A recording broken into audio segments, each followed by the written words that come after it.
Wee. Okay, hello everyone. I got my coffee. Ooh, hot.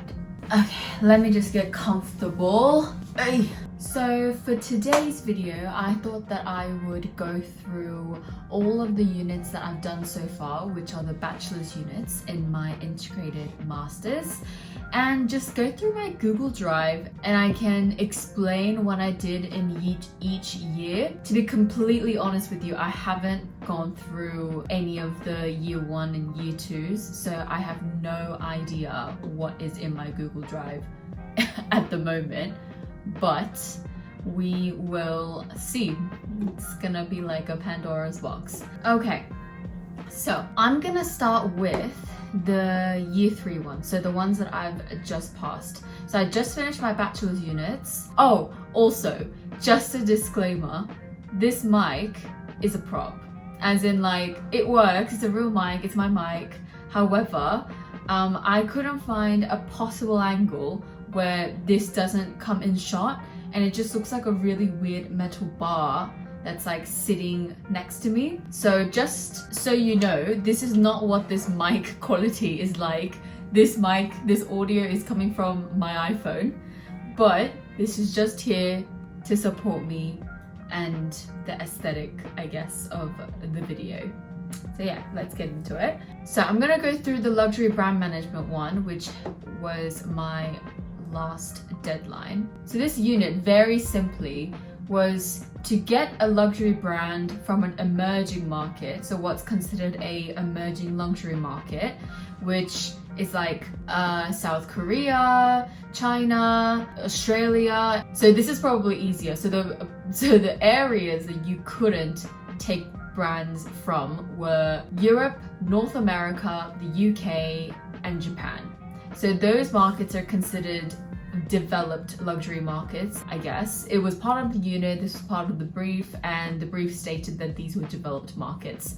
Anywhere else within good reason could be considered an emerging market. So I picked South Korea because I was tossing between Australia and South Korea because those countries are where I'm from, and I thought that it would just be a lot more interesting to research as it's not a English speaking country.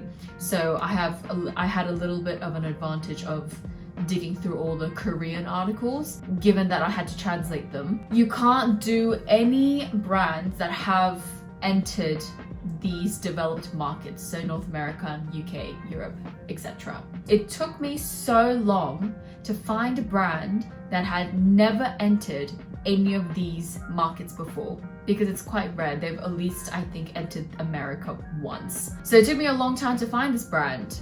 And as I found out, a lot of other people that have attempted to do South Korea picked brands that are already in New York, or already in the States, and I'm pretty sure that they got through. So I was quite annoyed about that, but whatever. So these are all the lecture notes that I took.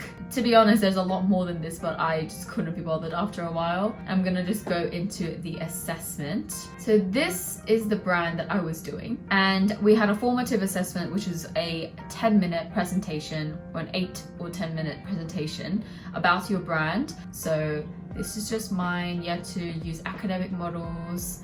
You had to incorporate sustainability, which I did 8, 9, and 12.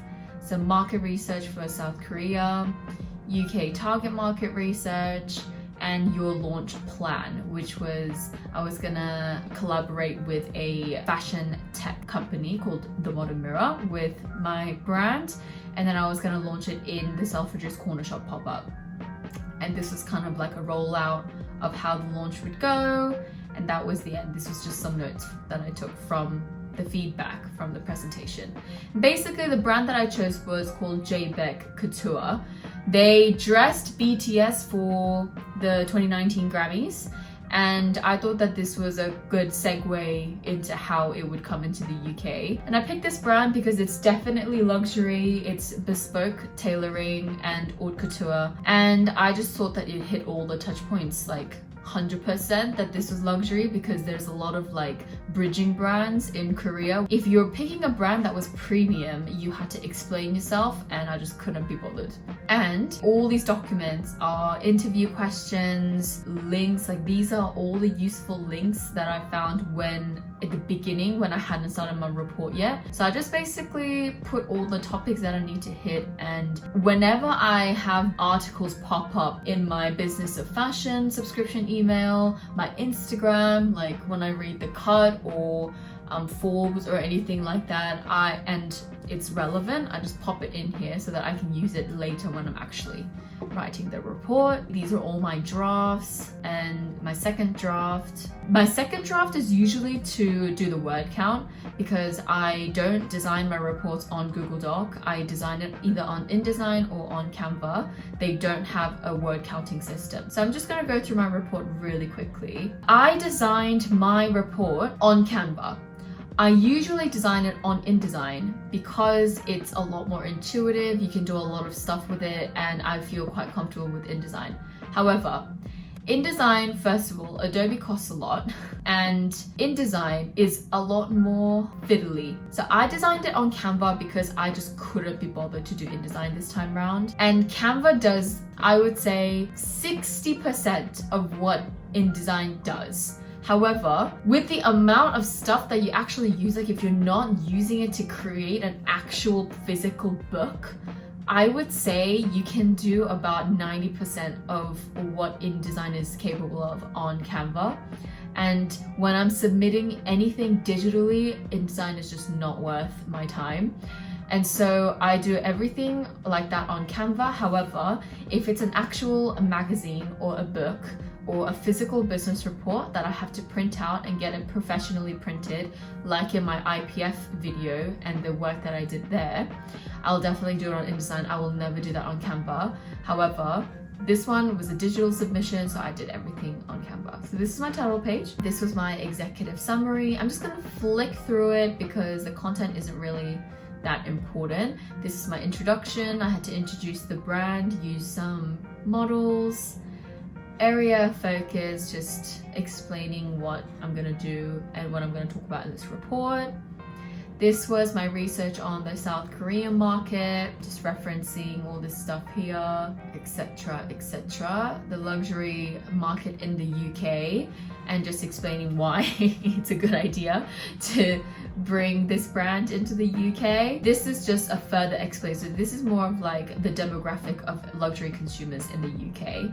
This was more about why it would be a good idea to bring JBEC into the UK. Sustainability, so SDG goals 8, 9 and 12 into my launch plan. So this was my actual proposal. You had to choose areas of focus. I mainly focus on heritage and implementation of brand experiences. So first I am just focusing on heritage, how according to some of the textbooks that we were reading, important heritage is for luxury brands. This is the collection. So this is just explaining the collection, how the collection will be produced sustainably, matching the goals. And then for the specific launch, there's going to be elements of Korean heritage that the designer wants to portray through the collection, and it will be limited edition for this launch only because luxury people love limited edition. Yeah, so this is just explaining what those items would be. So I decided to do it in the Selfridges quarter pop-up because it's quite, the strategy that I wanted to use was quite a tech innovative way of looking at luxury. So it wasn't like a very traditional method of entering or introducing themselves into the UK. And so I thought that having it in Harrods is not really a good idea. Having it standalone is also not really a good idea because not a lot of people know about this brand. So I thought that it would be a good idea to collaborate with a very established UK institution for luxury fashion fashion. And Dover is also like, that's like so far from tailoring and bespoke tailoring, and so I just thought a good middle ground was Selfridges. This is me explaining why I'm collaborating with Modern Mirror. The Modern Mirror is actually a very, very, very interesting company. They basically do virtual runways, and they use the avant-garde fitting system to like scan your body like so accurately that they can produce a digital avatar. The whole reason for this was that I wanted to kind of put technology and bespoke tailoring together for people that are wanting bespoke suits and are interested but aren't interested in, I guess, the traditional bespoke experience, because you have to go to like 4-5 fittings if you're a new customer. I think people want things that are definitely a good fit but aren't willing to go to those Savile Row tailoring shops to get their suits tailored. So I thought that this was a good innovative middle ground for the two polar opposites, explaining how the fitting process would take place. The idea was that this pop-up would allow people to come and just get scanned for free and have their own virtual avatar where you can try on all the new collection for the launch and previous collections of Jaybet Couture on the website on yourself. And you can also get bespoke suits tailored to your measurements that where you got scanned. So you don't have to go through all the measuring process. You also have your measurements as well. The whole 3D capture technology and full body digitization, it's actually a fascinating subject. So I thought that this would be an interesting thing to do.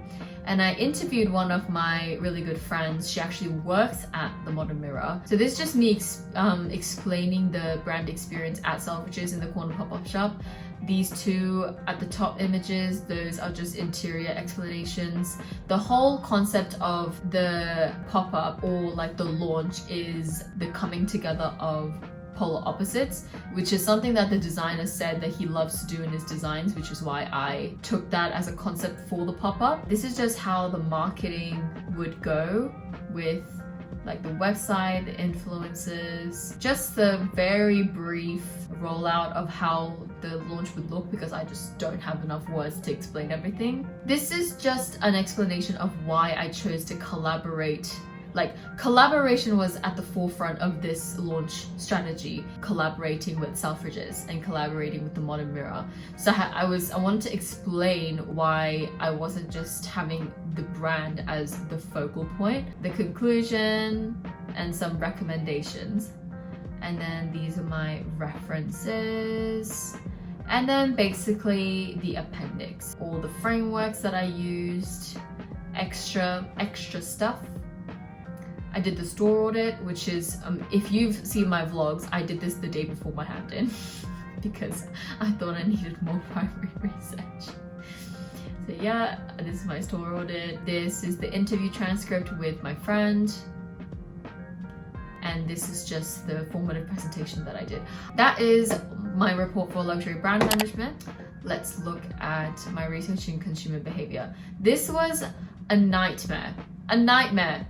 It was so hard, and basically I'm just gonna quickly go through it. My report topic was the influence of virtual try-on technology on consumer purchase intentions, more specifically on online only brands. I'm just gonna go through really quickly.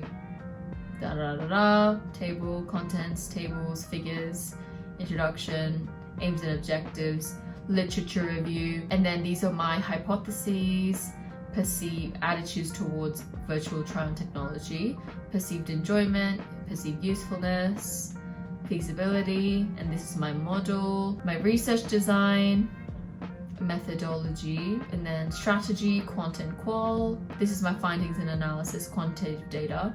This was the part where it got disgusting, where I had to use SPSS and analyze my survey data. That was so inconsistent. The first kind of 3 hypotheses that I was going to test, null and alternative. This was my first multiple linear regression analysis. First test. Second test, I had to reject one of them. Final tested conceptual model, where I had to take out perceived feasibility. Qualitative, this is my survey. My interviews. These are all my coded interviews and my interview findings. And this is my model for the interviews. Look how disgusting that is. Oh my gosh. Look at this. Look at this. Look how disgusting this is. Discussion and conclusion, limitations, reference list, and then basically 25 pages, 26 pages of appendix. This was my data requirements table that you had to do before you, when you were designing your survey. Survey responses that were coded, some SPSS data analysis, just like demographic topic guide for qualitative research. This was the interview transcript. This is the second interview. This was the coded interview, so I had to code everything. This took so long. And that's it. Basically, this was called a mini dissertation, and you had to choose from 3 research questions. This is all like on consumer behavior, so like the impacts of it. And so it was innovative, immersive, emerging technologies or something, which is the one that I chose. The other one was COVID, and the third one, sustainability. Yeah, basically this is like my first data requirements table, which I ended up not using. And then this was my final data requirements table. This was the draft, which is so chaotic. So yeah, that's what I did for my other one. Using SPSS it took some getting used to. I'm still not used to it. I don't want to ever use it again, but it was certainly a learning experience. You know what? I'm actually not gonna go through this. I'm sorry. I'm not gonna go through this because I just realized that I've been recording for 30 minutes and I've only gone through the last 2 units. So putting all of this together in one video, I think that is not okay. I don't think I can do that. The video is gonna be way too long. And so what I'm gonna do is I'm gonna upload this because these are the 2 projects that I just did. If you enjoyed this kind of content of me just talking through what I did in my like first year, second year, and this is half of my third year, my final year.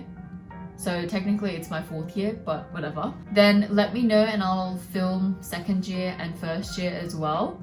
But yeah, this is what I did for my last BSc unit. Now I'm going on to my master's units, which will be advanced operations management and corporate finance and risk management. I'm not looking forward to that because I know that one of them is a group project and I hate group projects. But you do not do these units if you go into the BSc. So this is the last of my bachelor's units, but you only do luxury brand management and researching consumer behavior and the following master's units, obviously, if you are in the integrated masters. You do not do this when you're in just fashion management. You only do these units if you're in strategic fashion management. Just an FYI, just in case you want to apply to these courses, but I actually chose strategic fashion management just for the luxury brand management unit, and I ended up actually not enjoying it as much as I thought that I would. I still enjoyed it, but it wasn't as interesting as I thought that it would be. Research and consumer behavior was definitely a hard paper because we don't usually do academic papers like this, but it was definitely a unit that I learned a lot. So I felt like I learned a lot more in research and consumer behavior than luxury brand management. Luxury brand management, it's a report structure that I've done a million times before. I haven't actually gotten my grades back on it, so I can't tell you how I did, but I will let you know when I get my results back in March. But yeah, I hope you enjoyed this video. I hope that it is a little bit helpful and maybe entertaining. I know that if you are currently in this course or in second year or about to go into this course or something, they do not show you a lot of examples from previous year's reports. And I hope that this is a little bit helpful for you guys that don't get that, because I definitely didn't get any example reports to do this, and I had to ask a lot of my friends that have previously graduated for their structure. UAL is sometimes very not helpful with anything, so So yeah, I hope everyone has an amazing day and an amazing week today. I will see you on Saturday for a vlog. Thank you so much for watching this video. Bye!